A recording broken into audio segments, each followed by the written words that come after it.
guess this is good. And welcome to the WAN show, ladies and gentlemen.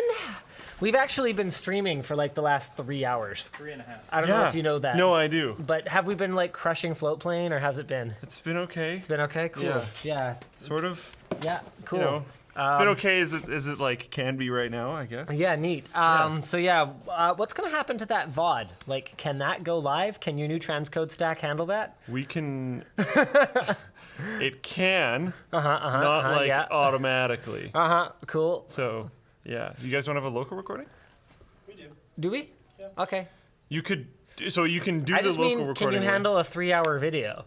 Oh. Like, yeah, I how think bad is so. that going to... Well, here's the thing. So Floatplane, a lot of people probably don't know this, but Floatplane's transcode, you know what I think happens? You leave the laptop there and then you drift.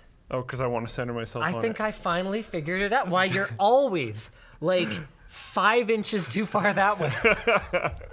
That's all probably these years. legitimately it. Anyway, so Floatplane's transcode system used to be serial. So basically, if Linus Media Group were to upload a 3-hour video, Tech Deals or Bitwit could end up waiting literally 4 hours while that all processes at all the different quality levels and all that good stuff. That won't happen anymore. Cool. So actually, almost just as like a test, Yeah. I think you guys should upload the local VOD, Okay. and we should just like see how it goes. Sure. Because that would be good. All right, so we've got a great show for you guys today, I hope. James prepared it, and then I actually told him he didn't have time to prepare the WAN show anymore, so we have whatever he was done at that point. Okay. Because we had to spend the entire day building gaming rigs. So you know the LAN center for Unit 101, But we had no time to do it, basically. I've been really frustrated because that project has been sitting there for weeks, basically ready for us to just like build it, but we just can't get our act together and get it done because they're quite complicated builds with all the RGB in them. But I and also thought everything. you had to go upstairs. So we are going to have to move it upstairs, but that doesn't mean we can't build the systems. Okay. And once the systems are built, well, that doesn't mean we can't put them on a desk, you know? So we're putting them all on desks and we're getting the whole thing set up because I'm just tired of staring at that and not being able to like play games.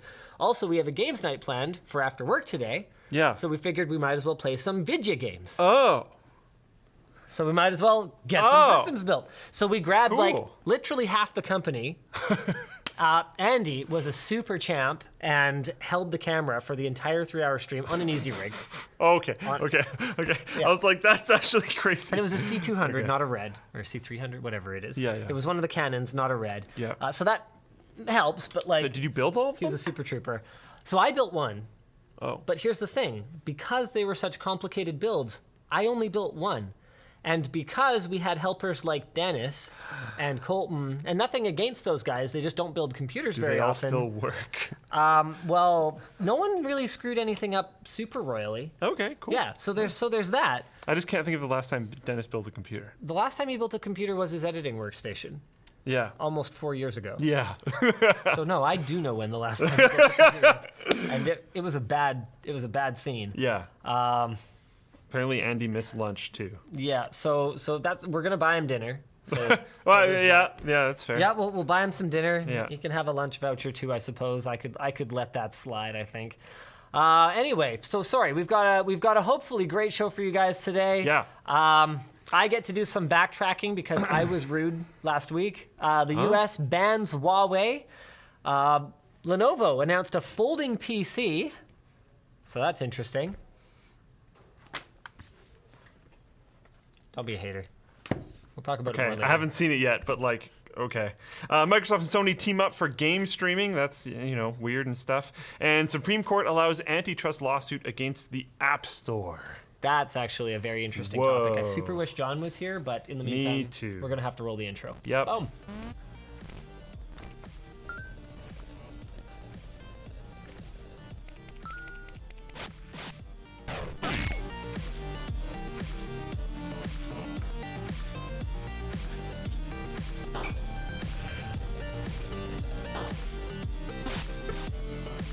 got some sponsors. Okay, I don't know why. There it goes. Got that Savage Turkey. Got that PIA. I am going to use the Stream Deck. Look, I used the Stream Deck. What's up? Did you put that one up? Which? Yeah. Okay, Yeah, okay. I did that one first. It's all good. So you guys might have noticed that Luke and I have adorable matching shirts today. Aw. This is the limited edition Madrina's Roast shirt. So it's a caricature of me that Lloyd put together. Apparently that's what he thinks I look like, which is, I guess, his... Giant demon eyes. Yeah, his roast. So it's kind of a play on the dog in the burning building. This is fine meme. Yeah. That's what it says, by the way. Yeah, you've got the LTT coffee roast right there, along with a coffee cup, some flames in the background. It's on lttstore.com if you guys want to check it cool. out. Yeah, there's not going to be Nice, a ton of like, them. slightly more abstract LTT merch. Yeah, I think we're only doing a couple hundred of them. So Yeah, okay. yeah. I like that you guys sell these bottles now. Because I know I bring the bottles up a lot on the show, but it's because now there's always a tall thing of nice cold water on the show. It's great. That Jono goes and gets for the us. business guys are like, here you go, man. All right, so why don't we jump right into our headline topic, because that was my New Year's resolution a few weeks ago. Android Authority says, and this was originally posted on the forum by Arika S. This is tremendous. Forget about foldable phones. Here's the first foldable PC. And I really like this headline because forget about foldable phones is such an appropriate thing to say, given that Samsung is only now getting to the point where they're like recommitting a ship date for the Galaxy Fold.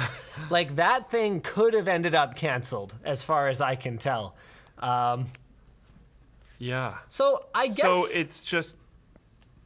All right. I don't. Okay. I understand the use case of foldable phones, but I don't Okay. think they're ready. Okay, so But, like, down the line- back us up here. Back us right. way up. All right. What's the use case of a foldable phone for you? There are many times Yep. where if I'm sitting stationary somewhere for a while, and I know I'm going to be waiting for something for a while, being able to fold out a phone and having a big screen would be cool. Okay. I could more easily use like Google Sheets, which is really helpful. The chat's all like F. That rip. was a long freaking cut. Okay. Well, at any rate, it seems like we're back. And I'm waiting for YouTube to. Yeah, there we the go. chat hasn't really We're back, ladies and gentlemen. back. There we go. Cool. Okay, so you were talking about how making your little thing bigger is definitely a prime use case. You know, it's sometimes a utilitarian way of going Sure. about things. Yep. So yeah, I like the idea of being able to expand my phone because Oh, right. I wanted to offer a counterpoint for Okay. like working on a long email. Sure. So I actually hate typing on a tablet. And the reason is that I find it's this super awkward tweener size where it's not big enough to type with all my hands, but not small enough to type with my thumbs.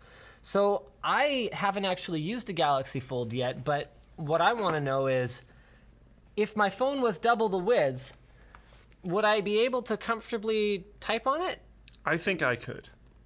Okay, fair enough. I can understand but like if I go I can't really show that very well, but if I go two hands on this phone, like it's pretty cramped. I'm faster at typing on this phone with one hand. Got it. Okay, fair enough. So I'm not sure because I haven't done it. That's pretty wide apart. So it's going to come down to hand size and dexterity. All right, Yeah. it's okay. Okay, so you've got But your I use could case for... see it. I haven't done it yet, but I could see myself liking a folding phone. That's pretty weird. This is a better picture of it, actually. Yeah. Here, I'm just going to fire this up. That's pretty weird. I'm not against it. I just don't understand yet, I guess. Okay. Like it's a tablet that you can go, like, okay. I don't like, why do I want that tile to be around the corner? I don't know. I don't understand the use case for it. I am willing to accept that I could just be blind. Yeah. But- I mean, I've gotten stuff wrong. I got phablets wrong. Yeah. I totally missed the mark on that. I was like, this is stupid. Anything bigger than the iPhone 4 is dumb because you can't use it with one hand. And now, even with my small hands, I'm a note user. And like I've learned to adjust my grip. I get my pinky like way over here. I get this over here, and then I get that way reach across there. Like I'll be moving it around in my hand. I actually drop it very rarely. I don't even use a case. Yeah.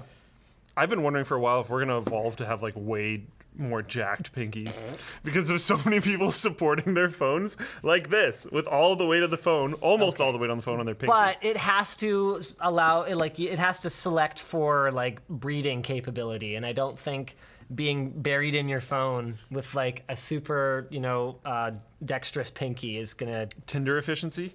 Ooh. So pinkies and thumbs. More agile, probably a little bit thinner, less meaty thumbs that can dart around faster. Yeah, and then like a jacked beefier, pinky. slower pinkies that can just support weight. Alrighty then. Oh man. So we can talk through some of this. Now, to be clear, what's really crazy about this is that it's not just like a weird concept product.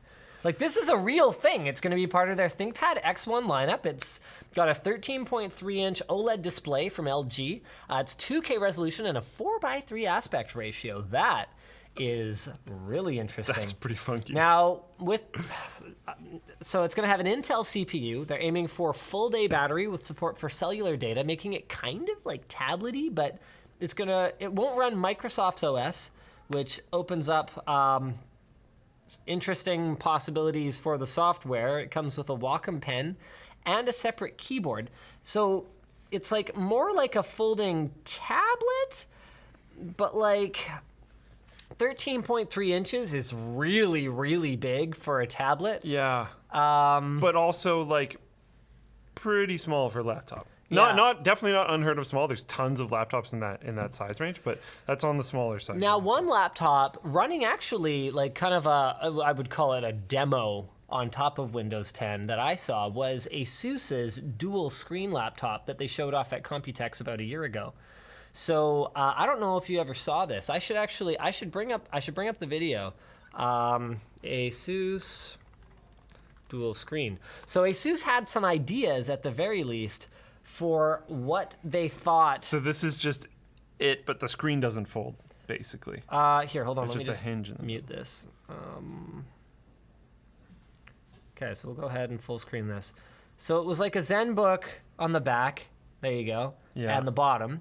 And then it just had a normal laptop hinge, but both surfaces here were screens. So the idea was that you had a touch-sensitive keyboard. Here, I'm going to pause it. This might be weird. Yeah. I feel like I would prefer that more. I was going to say I think both of them are kind of rough ideas. I don't like it. To be completely like, I'm just saying, compared to the other one, if I have to pick one, I'd probably go with this one. But I still don't like it because the typing experience is going to be so bad. And if I'm going to use my laptop instead of my phone, to be fair, I might be watching something, but then I'm only going to use one of the screens. Here's the thing, though. People who care about the typing experience, are they freaks? Is touch typing at 130 words per minute going to go away? Autocorrection is even in like Gmail now. Yeah. And Auto form fill in Gmail with tab And, is like, pretty good. the thing to me is that I can usually, unless it's completing a particularly long phrase, I can usually type faster than I can read, process, and go over to tab, and then, hold on a second, did it put punctuation in there or not? Like, kind of refined my way. It's usually faster for me to just type it out. I'm a pretty fast typist. But clearly, that feature exists for a freaking reason. So are we gonna get to the point where the vast majority of what normal people would type, just like texts to friends and short emails and stuff like that, can just be heavily assisted to the point where the keyboard becomes far less important than having more screen space to multitask? Could that happen? I wonder if this is going to be my old grouchy guy that doesn't like new technology thing, is I don't like touch interfaces. Right. The phone I'm okay with. The phone's fine. Anything outside of phone, I hate. Like if you have like a microwave or a washing machine or Sure. anything. DSLR camera? DSLR camera. If it's a touch interface, I'm probably not going to like it. So is touch typing going to become like an equivalent of shorthand? Where like the advent of typing really made shorthand notation kind of irrelevant. Yeah, and I wonder if Google's Gmail thing and whatever else that they're doing where it autocompletes on tab is going to get even stronger, and it's going to get to the point where, because this happens with texting a little bit. Like, I can text without looking at my phone because I know if I butcher a word and like mistype half the letters, it's still going to get it. So like, does it even really, you can just type 3 letters per word. Well, here's the like, thing. I wonder if speed typing in the future is going to turn into typing half of the word every time. Yeah, Microsoft owns SwiftKey. So there's no reason why a Windows device like this couldn't take full advantage of SwiftKey's, from my experience, very Really excellent good. predictive texting. Yeah. We've got Stereo Sensation backing us up here. Hell no! We type code over here. WTF. Yeah, okay. Some people are always going to need to actually type the whole thing. Because if you let your autocomplete, like, it's, okay, so autocomplete, like, just like sentences and having a conversation that's just like full autocomplete, that's pretty funny. An autocomplete program, what you gonna end up with? Flop plane. Flop plane. Just yeah, like, it doesn't Yeah. fly, it just like kind of hops along the in lake. between the trees, right? Floppy plane. That would be an amazing, like, like a April little Fool's Easter egg. joke one year. The whole site just like goes best down part and is- it's just floppy plane. I know Jaden could do it. For a fact. Right, because he didn't Because he do basically has done it. that. Right, he that could was part of his totally do it. application. Yeah. Why didn't we come up with this for April Fool's this I year? don't think we had enough time by the time we realized April Fool's was coming up. Floppy plane. Oh, I my love goodness. it. So anyway, back to Lenovo's device. Some press outlets did get hands-on with it, and based on their impressions with a functional prototype, the display was dim and had poor viewing angles. And so this has to be to do with making it foldable, because this is the first LG foldable OLED that I'm aware of. As far as I know, Samsung is using their own display, and actually, don't quote me on this. I'm actually not 100% sure who Huawei is using for the Mate X. Huawei Mate X OLED supplier. I know there's autocomplete in programming. I know there's actually a fair amount of it, especially when putting in variables and stuff like that. We're talking about like whole sentences and stuff. The Gmail style autocomplete that I'm talking about is punctuation, full sentence situation. Okay, so they're apparently sourcing from BOE Display, so not LG. So this is the first foldable LG OLED that I'm aware of on a production device. And to be clear, it's a prototype, not a production device. But it's possible that, because like I know LG's OLEDs can be pretty freaking good from their phones, from their TVs. But what we don't know is what their process is for putting their foldable display materials on, or excuse me, their OLED display on like some type of a foldable glass or plastic. So I'm out. I'm out. Personally, but then Are we Shark Tanking this now? I might, I guess so. I might end up eating my words because I was wrong about phablets. That Yeah. has been an absolutely, I'm in on phones. They're not ready yet, so I'm not doing it because I need my phone to be primo all the time. phablets have been a huge tech trend that I got completely wrong, like far more wrong than I think I've been about almost anything since founding Linus Media Group. Like VR, AR, I was like, I know you mean that, but it Yeah, of sounded a course. different way. I was like, oh, like it sounds like I think I'm like really accurate. No, Oh. it sounds like you were very, very wrong about founding Linus Media Group. Oh, no. I know what you mean. No, I'm still behind that idea. That was a pretty good That's idea. good. There you go. I'm pretty stoked on that. Yeah. And float plane might even be okay too. We'll One get day, there. yeah. We'll get there one day. Yeah. But no, I was completely wrong about that. So ever since that, I've been a little more hesitant to kind of say, this is a terrible trend. Manufacturers need to cut this out. And actually, as part of my sort of recent attempt to be a little bit less just hateful, I guess, and like really negative, Okay. I ended up taking a lot of flack on the OnePlus 7 Pro video. Because you were too not hateful? Well, at the beginning of the video, I basically come out and I say, here's everything that's wrong with the OnePlus 7 Pro. And I say it doesn't have waterproofness, or it doesn't have a waterproof certification. So my understanding is it actually costs a significant amount of money to get that IP rating on the product. And you can make a product that is perfectly waterproof and just not submit Water it. resistant. Resistant, thank you. And just not submit it, and then it will just be that, but there's no label. Which I'm sure the price has even gone up with the amount of... how important a feature it is. yeah. Yeah. It's become a much more popular feature on a range of devices these days. So we know already from our tour of OnePlus's factory that they do make efforts to make their devices water resistant. They just don't pay for the certification. So I called out that it didn't have that certification, doesn't have wireless charging, which for a lot of people is a big deal. You should get them to partner up with you to do a project and give you like a whole bunch of phones and get like Alex and James or something to rig up a system that like dunks them on timers. We create our own like cheaper certification. The like LIP. Yeah. Yeah. Probably not. I don't want to be responsible for that. I'd be interested in I don't know if I'd actually make a real certification for it, but like I'd be interested in seeing you guys do the testing. That would be kind of fun, actually.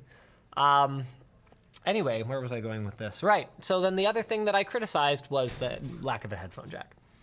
Yeah. So I said, this is all the negative things about it, this. And then I said, but I'm not going to harp on that too much because the vast majority of flagship phones these days don't have a headphone jack.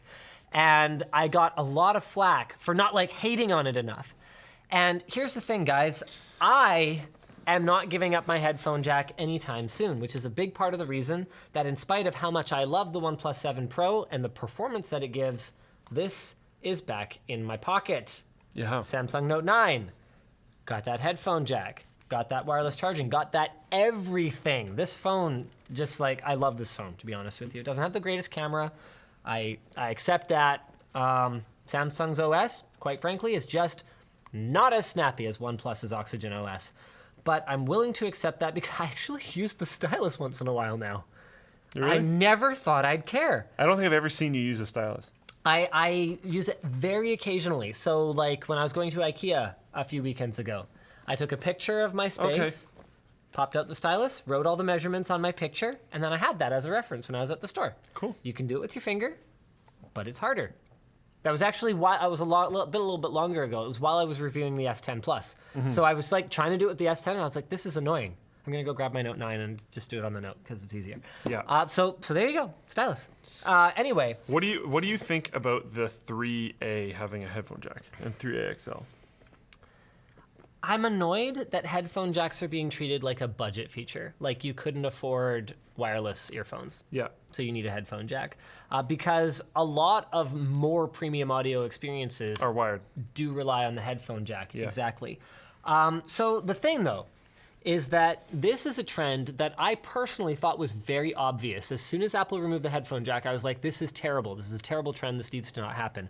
And I remember having a very enlightening conversation. Every once in a while, it's good to talk to a normal person, like a not techie person. Yeah. And so I was chatting with the guy that runs the badminton center that I usually hang out at. And I was like, yo, so you got the iPhone 7. Sup? How's that going? And he's like, yeah, I love it.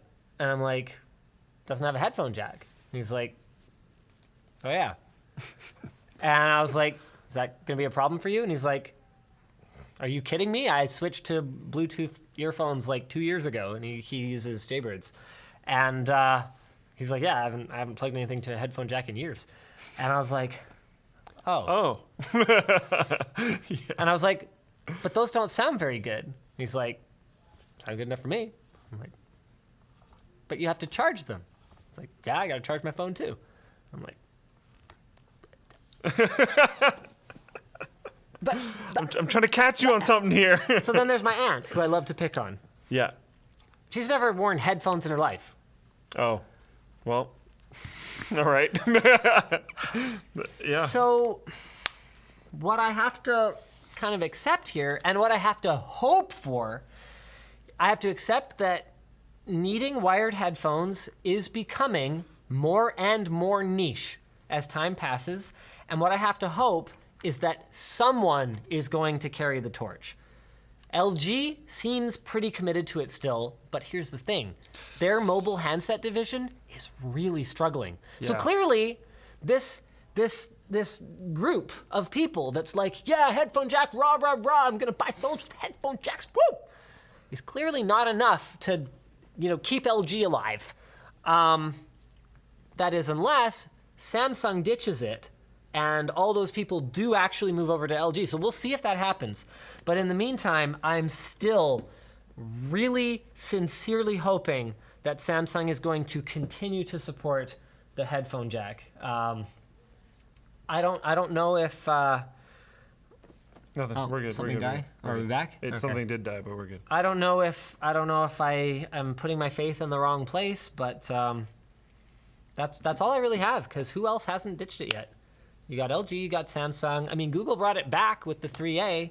That would be an amazing thing for Google to bring back with the Pixel 4. I'd be so stoked. I would switch to the Pixel 4 because we would surely be rid of the notch by then. Notches were a stupid, horrible trend. I have never daily driven a notched phone, and I will never do it because full display screens are here now. Full display screens.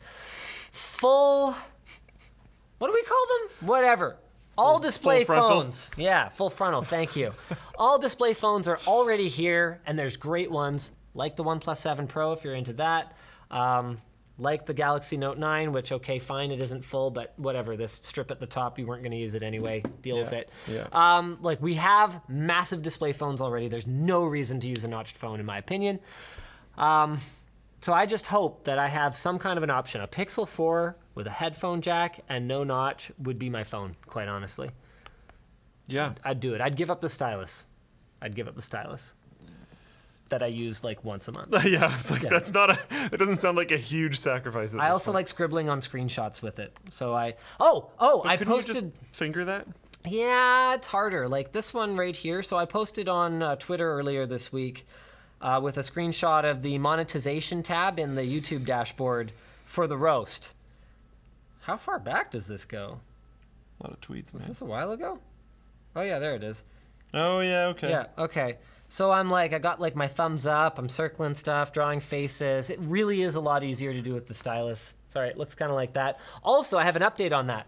So the video does actually have some AdSense revenue now, which is pretty cool. But earlier today, we got a yellow icon. Yellow icon, baby. There it is. You guys can't see it, whatever. It's in there. Okay, you can't be too surprised with that one. I'm not. I mean, we self-reported that it contained strong language and all that kind of stuff, so it is what it is. Yeah. But yep, we are not going to be making up the shortfall in our budgeting for that with the yellow icon. To be clear, Madrina's held up their end of the bargain. We just blew a lot more money on the event than we had originally planned, like flying people out to attend it and all that kind of stuff. So it is what it is. We had a lot of fun. Buy a shirt. Yeah. There you go. They're pretty cool, if I could say so myself. Yep. I think they're pretty sweet. Buy a shirt. That's all I have to say. You know what? I gotta wonder. There's 8,000 people watching the WAN show now. How many of them have been watching us Just for on like YouTube. 4 hours today? Like streaming you guys all streamed day. for a long time. You know what? I want to straw pull this. Can you straw pull this up? Gotcha. Folding PCs. Like, okay, right. So back to the headphone thing. The reason, so I took a bunch of flack for this in the 7 Pro review, and the reason that I had hedged my bets was I didn't want to pick that hill that I'm dying on again and turn out to be wrong, especially from my experience talking to normal people who just plain don't care. Yeah. Okay, one quick thing. Do we want to make this a poll just about folding PCs, or should we ask about folding phones as well? No. Folding phones are happening. Okay. That's like, there's no question. So we want to know, are we missing the mark on folding PCs? Is that going to be a thing, or do we already have PCs that fold exactly as much as they need to, with a proper clamshell that contains a proper keyboard and, at worst, a trackpad? So Luke's going to fire that up. I'm going to go ahead and get into our sponsors while we go ahead and get that going. So first up, we've got private internet access. PIA is the VPN for you and me and her simultaneously. That's right. You can install PIA on up to 5 devices at the same time with a single account. They've got apps for Windows, macOS, Android, iOS, Linux, and Google Chrome. With PIA, you can dial in exactly the level of privacy protection that you need. They've got support for a variety of protocols and levels of encryption.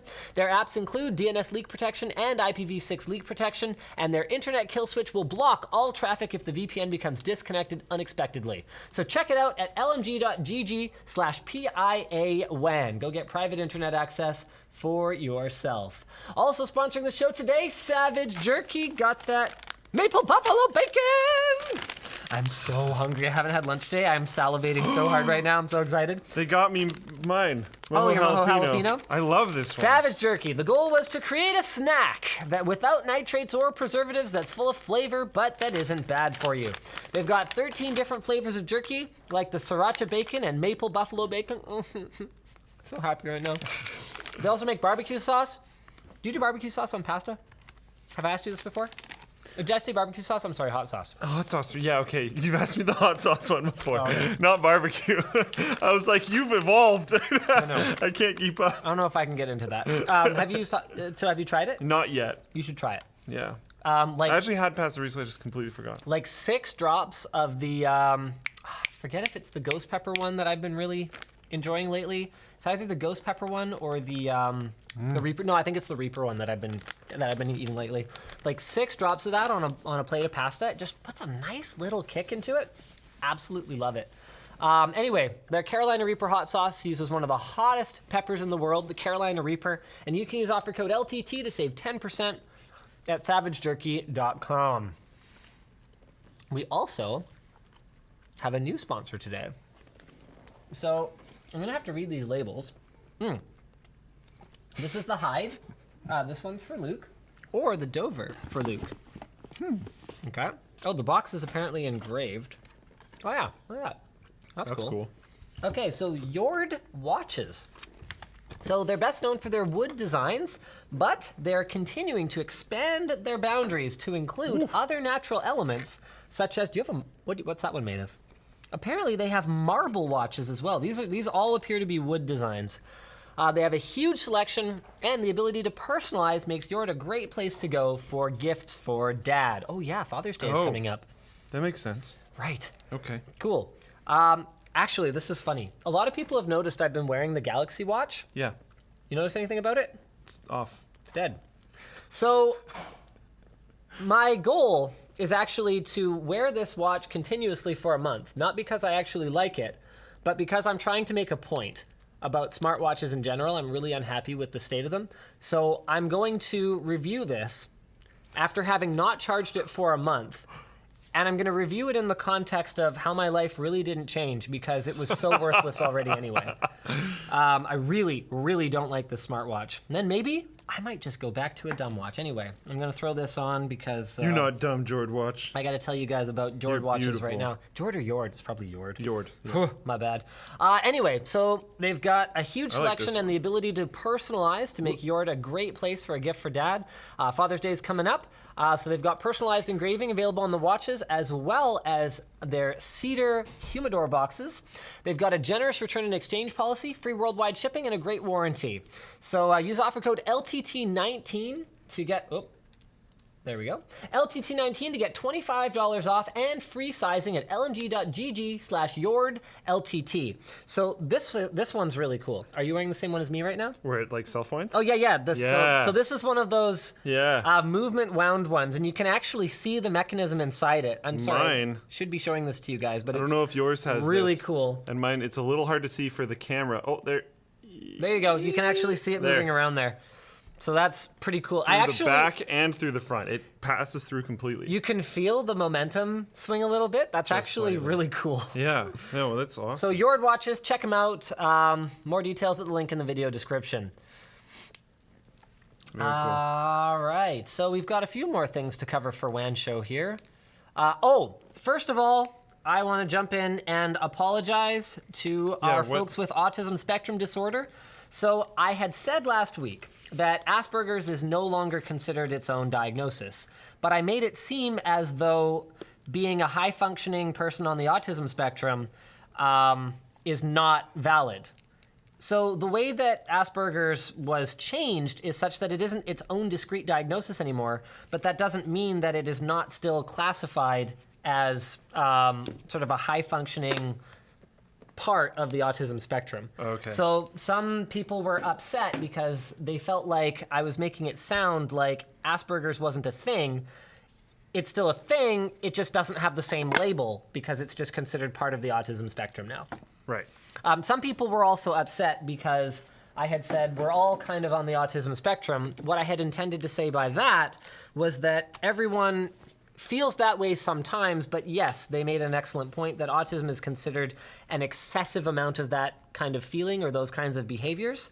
And so some people emailed me and were pretty upset because they were like, look, it's hard enough as sort of a high-functioning person with autism to explain to people that, no, it's not the same as just being shy. And so Right. I felt like that was a very fair thing to bring up with me, and I should probably clarify it on the show this week. Cool. Yeah, that makes sense. So there you go. In other news, this is from scmp.com or Engadget, depending on who you prefer.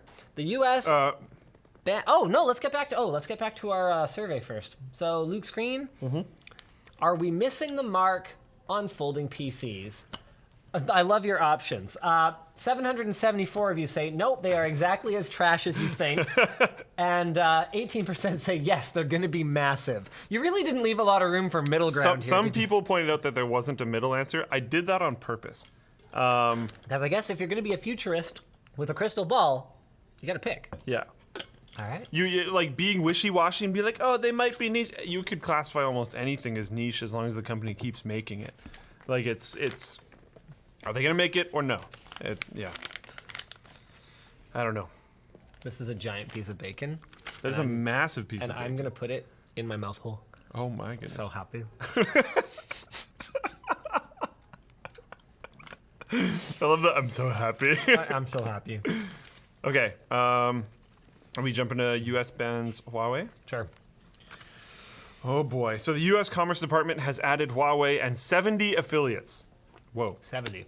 To its entity list that bans the telecom giant from buying parts and components from U.S. companies without U.S. government approval, also known as just no. It also makes it difficult if not impossible, for Huawei to sell some products because of its reliance on U.S. suppliers. If they don't think this is going to come back to bite them, I don't know, man. So I feel like quite a few U.S. manufacturers are going to get wrecked because of this, because it's just going to. This is just a punch for punch, eye for eye trade war that's been going on with U.S. and China and Canada to a certain degree. I mean, we're not going to get too political because that's not really our jam on this show. Fair. But can we have like a stupid people debate right now? The concern with Huawei is that it provides a backdoor into China. And while my understanding is that particularly their carrier grade, like their backhaul grade equipment has never actually been demonstrated to do that. Send data back to China. Yeah. It has been noted that it's not particularly well coded, so that's one thing. And the main concern seems to be that Huawei, as essentially a state-run company, as many of them are over in China, would be at the mercy of the Chinese government to add such functionality in the future should they decide that they require it. So that seems to be the concern. Another major concern I've heard, again, not trying to get political, just talking about things I have heard on the interwebs, is kill switch stuff. If there was to be a conflict of some sort, and you could just turn off the other person's communications or a significant part of it. I know there's other layers and stuff, but if you could turn off a significant part of the communications, that would be a pretty big deal. Okay. So that seems to be like the major concern with using Huawei communications As far equipment. as I know, yes. Okay. So can I propose an alternative viewpoint? Why should anyone else be comfortable using American equipment? or anyone else's equipment for that matter.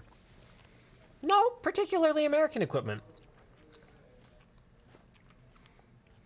Is China's record for spying on its citizens that much worse?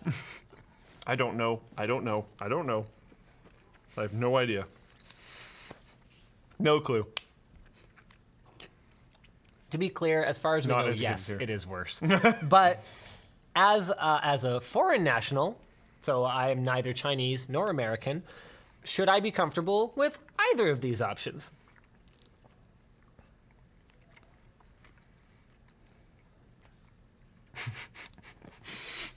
Anyway. So U.S. President Donald Trump backed the decision, saying it will prevent American Someone in technology chat, poor from... Luke. Prevent American technology from being used by foreign-owned entities in ways that will potentially undermine U.S. national security or foreign policy interests. So separately, the president signed an executive order declaring a national emergency, barring the use of telecommunications equipment made by companies that are deemed to be a threat to national security. Didn't name China or Chinese companies specifically, but this clears the way for an outright ban on products made by Huawei. Huawei has said this decision is in no one's interest, and it will do significant economic harm to the American companies with which Huawei does business, affect tens of thousands of American jobs, and disrupt the current collaboration and mutual trust that exists on the global supply chain. Fair points. Probably. So we'll see how that goes. To go back to your, should you trust American ones either, and to tie back into my, can you trust anyone's thingamajiggers? Sure. Especially if you're just a civilian, chilling, talking to your buds. If you probably shouldn't trust these communication layers super deeply at all, regardless of who's running some of the back-end hardware, because of how easy it is to spy on and tap in on these things. So Whether it's your computer or your phone or something in between. So we've got people saying that the reason you should... Here, hold on. Blah, blah, blah. There's due process in America versus China. It's a different story. The government having a stake in the company, all this kind of stuff. I mean, the thing is, remember, you don't really need a stake in the company to force it to comply to your laws.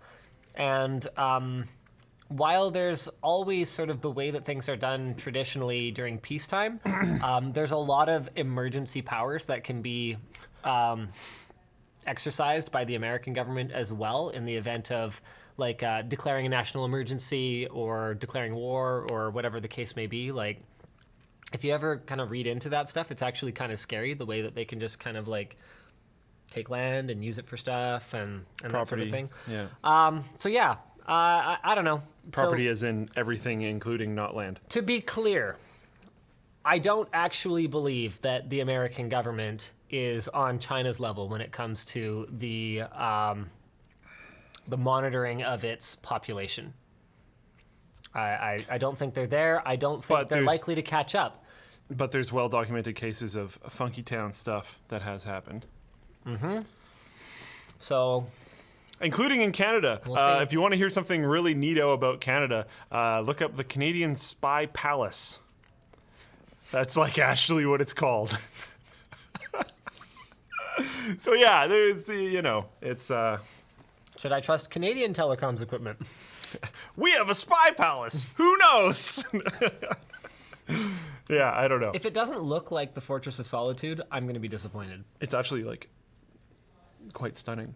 It's really? It's a really beautiful building, actually. I'm looking it up. Yeah. Spy Palace.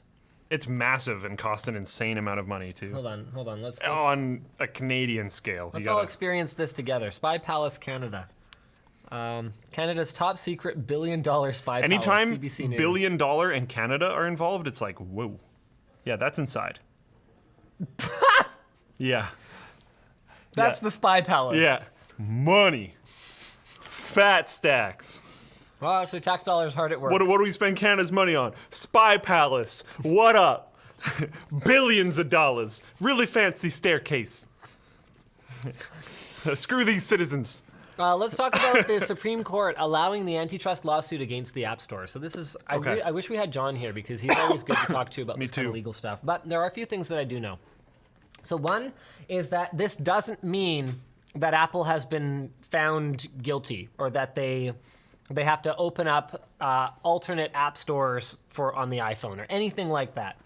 All it means is that the Supreme Court voted 5-4 on Monday to allow the antitrust lawsuit to proceed. So it hasn't been won yet. And basically the lawsuit is this. They're accusing Apple of maintaining a monopoly on iOS apps via the App Store. Now this case was dismissed back in 2013, but the Court of Appeals for the Ninth Circuit allowed it to return in 2017, and Apple's pushback brought it to the Supreme Court, though only to decide whether it can continue, not the final outcome. So it's related to a 2011 case arguing that with the App Store being the only place for iOS downloads, you're stuck with artificially inflated prices, which is a pretty valid point. With that said, Apple argues that developers set the prices and that it's not in violation of any antitrust laws. So by paying its commission, developers are buying a package of services which include distribution and software and intellectual property and testing. Now, with that said, they are obviously maintaining a monopoly and they are setting the pricing of the distribution of software and intellectual property and testing, blah, blah, blah, blah, blah. And Apple's price is 30%, which is not insignificant. And $100 a year. Oh, yeah, I guess we're launching an iOS app soon, aren't we? Yeah. So did we pay that already, or is that just coming soon? The $100? Yeah. Technically, it hasn't been paid yet, but it will be very soon. Neat. Yeah. Oh yeah, Floatplane's launching an app soon. Yeah. Hey. So Oh, and they called me already, and like things are moving forward. So it should be ready a lot faster than we suspected. So, if Apple loses the case, it might be forced to not only allow third-party app stores, but to pay up to triple in damages as a deterrent. Okay, so Do you think this is a good thing? I have a question. I don't know legal stuff. I don't think either of us do. So be ready for a whole bunch of ignorance to come out of my mouth. But they're essentially a marketplace, right? Mm-hmm. Floatplane's a marketplace. Mm-hmm. Could someone get mad at us and say that we have a monopoly on Floatplane creators being able to join the platform and say that someone else should be able to run a marketplace on Floatplane? As far as I know, no. But I think that you would have a harder time. It's because they sell the phone? So the thing is that Floatplane has competitors. Like But there's Vimeo. Android. So yes, there's Android, but I think once you reach a certain scale, the way that antitrust laws work is that you're not allowed to monopolize like anything that's too big. And so I think you could probably make the argument that iOS users are kind of their own jam. Now that's obviously part of the argument that's going to be made, but I think Okay. Apple's going to come back and say, well, yeah, you could just buy an Android phone. Yeah. Okay. Yes. Okay. So you could go after us for that, but you'd get wrecked because there's many competitors, and for them,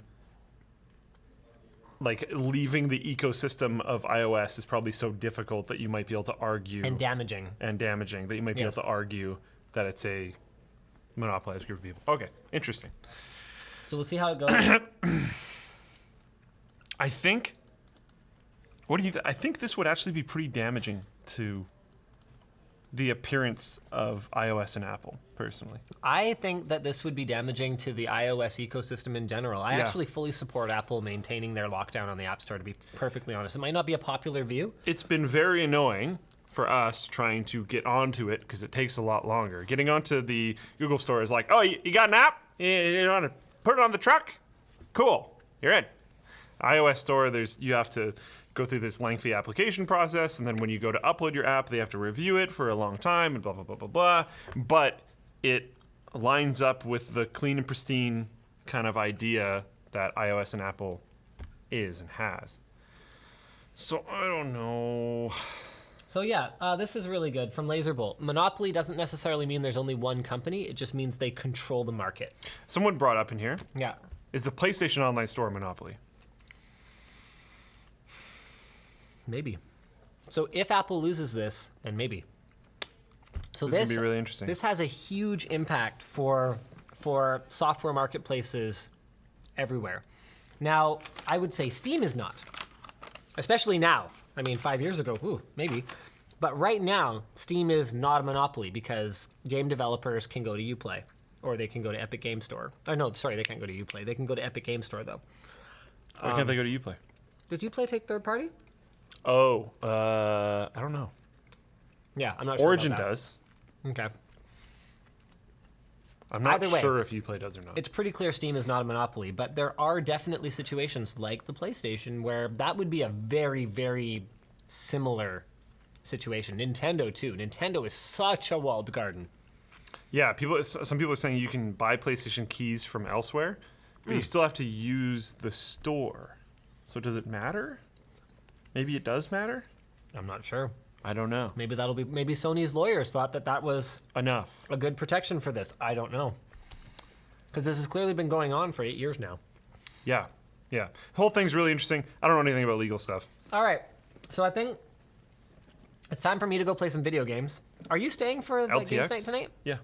Oh, nice. Okay. Yeah, but we should definitely talk about some LTX stuff. Also, LTTstore.com. Oh, wait, no, water bottles I think are out of stock, but hats.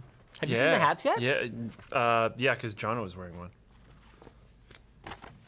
So the hats are pretty nice. Oh. Hey, LTT. What's really cool, and I'm sure some people are going to I actually don't wear hats this way. I usually wear them like this, but because I'm an idiot. Deal with it. So it keeps my neck from getting burned. Oh, yeah. Anyway, so these You gotta hats. wear another one the other way to keep the sun out of your These eyes. are one of the first merch items we've ever done. I don't that really is wear hats. specifically designed to not have Linus Tech Tips on it anywhere. Here, does that make you feel better? Yeah. So Linus Tech Tips is not on this. And the reason for that is that LTT is going to sort of be becoming its own brand. Oh. Yeah. So Interesting. we want the merch, like aside from stuff like this, that's like clearly commemorative of like a video.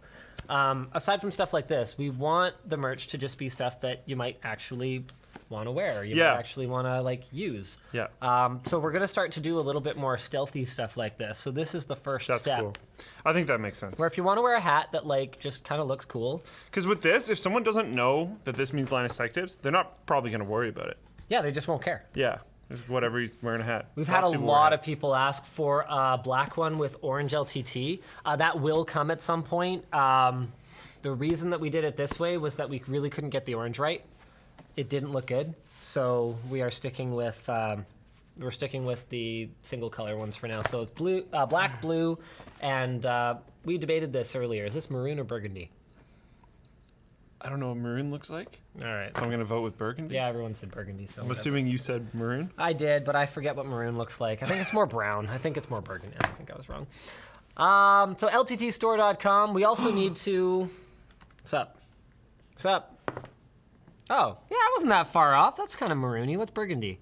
Here, hold on. We gotta get Luke's screen on over here. So Luke's looking this That's up. maroon in the corner Mind under you, the. you're on a razor blade stealth, so like. Who knows what it actually looks like? It's pretty burgundy. If that tie was, but yeah, it's burgundy. These are all different colors. Well, whatever. I'm not even mad. Okay, let's see if we have an update on LTX. They're supposed to update the blog every week. Oh wow, BYOC is sold out again. Boom. Derp. Gone. If you purchased either the BYOC or VIP ticket, more information and seat selection is coming your way via email the week of June 10th.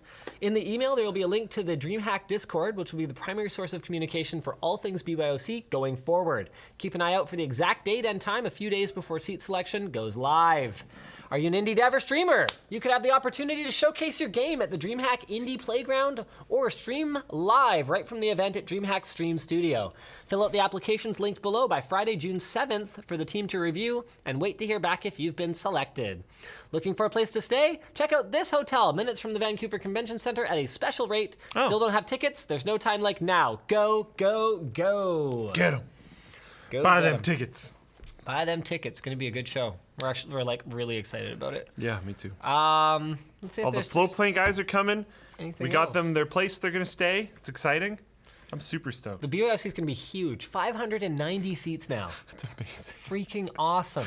How much? July 27th and 28th, 11 a.m. to 6 p.m. each day at the Vancouver Convention Center. It says all about bringing people together to offer hands-on experiences with PC hardware and gaming, workshops, activities, competitions, giveaways, all kinds of cool stuff. Come and learn how to build a PC, delit a CPU, disassemble a GPU. Get some anger out by throwing PC cases. They're going to be Mac Pro towers. Those are... I feel really bad, but they were the only ones that Free Geek had that were like all the same weight. They're in really bad condition, if that helps at all. Yeah, it does. But like, I saw this like pallet of them, and I was sad. Oh, those are really nice Yeah, towers. we're gonna try and salvage one and use it for like a mod or something. But like, the cases from last year were so ruined. You're gonna try no, to salvage? no, I mean before. Okay, I was like, what? Anyway. All right. Thanks for watching, guys. See you again next week. Same bad time. Bye. Same bat channel. Oh, shoot. I got the sizing wrong.